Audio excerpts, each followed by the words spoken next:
অলিম্পিককে বলা হয় greatest show on earth. Multi স্পোর্টসে বিশ্বের সবচেয়ে বড় ইভেন্টও এটি। আর যৌনতা নাকি বৈশ্বিক এই ইভেন্টের অবিচ্ছেদ্য অংশ, এমন কথারই প্রচলন রয়েছে বিশ্বজুড়ে। শুক্রবার থেকে শুরু হতে যাচ্ছে বৈশ্বিক ক্রীড়া জগতের এই মহাযজ্ঞের। প্রেমের শহর প্যারিসে বসবে এবারের অলিম্পিক আসর।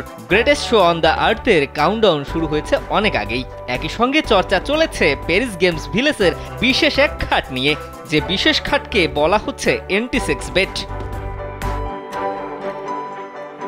সর্বশেষ অলিম্পিকের আসর বসেছিল 2021 সালে জাপানে। তবে ওই সময় প্রাণঘাতী করোনা ভাইরাসের প্রকোপ থাকায় অলিম্পিক ভিলেজে থাকা অ্যাথলেটদের অন্তরঙ্গ হওয়ার ক্ষেত্রে দেওয়া হয়েছিল কড়া নিষেধাজ্ঞা। 250-টিরও বেশি ডিজাইন অপশন নিয়ে ওয়ালটন স্মার্ট ফ্রিজ, বোঝে আপনার প্রয়োজন।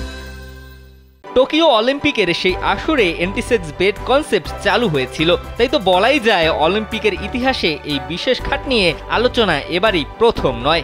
অতীতে একাধিক অ্যাথলেট এই খাটে শোয়া নিয়ে সমস্যার কথা তুলে ধরেছিলেন, জানিয়েছিলেন তাদের এমন খাটে শোবার জন্য আরামের সঙ্গে আপোষ করতে হয়েছে। এবার প্যারিস অলিম্পিক ভিলেজে কয়েকজন অ্যাথলেট পরীক্ষা করলেন এই এন্টিসেক্স বেট।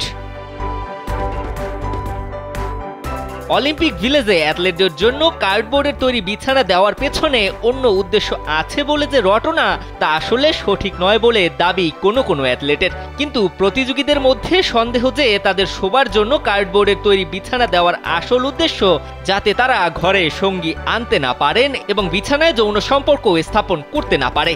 বলা হচ্ছে কার্ডবোর্ডের বিছানাগুলো এমনভাবে তৈরি করা হয়েছে যাতে একজনের বেশি মানুষের ভারে তা ভেঙে পড়বে। তবে বিছানা প্রস্তুতকারীদের দাবি তাদের তৈরি এই বিছানা 200 কেজি পর্যন্ত ওজন নিতে পারবে। অলিম্পিকে কোনো প্রতিযোগীর ওজন সম্ভবত এর চেয়ে বেশি নয়। বিশেষ এই বিছানায় প্রতিযোগীরা যৌনতায় লিপ্ত হতে পারবেন না। এবছর প্যারিস অলিম্পিকে থাকছে একই বিছানা। 3 বছর আগে টোকিওতেও এই ধরনের বিছানা থাকায় আপত্তি করেছিলেন প্রতিযোগীরা।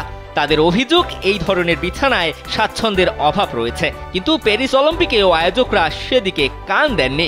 অ্যাথলেটদের জন্য থাকছে সেই একই ধরনের বিছানা। দিবাকর চৌধুরী, কালবেলা।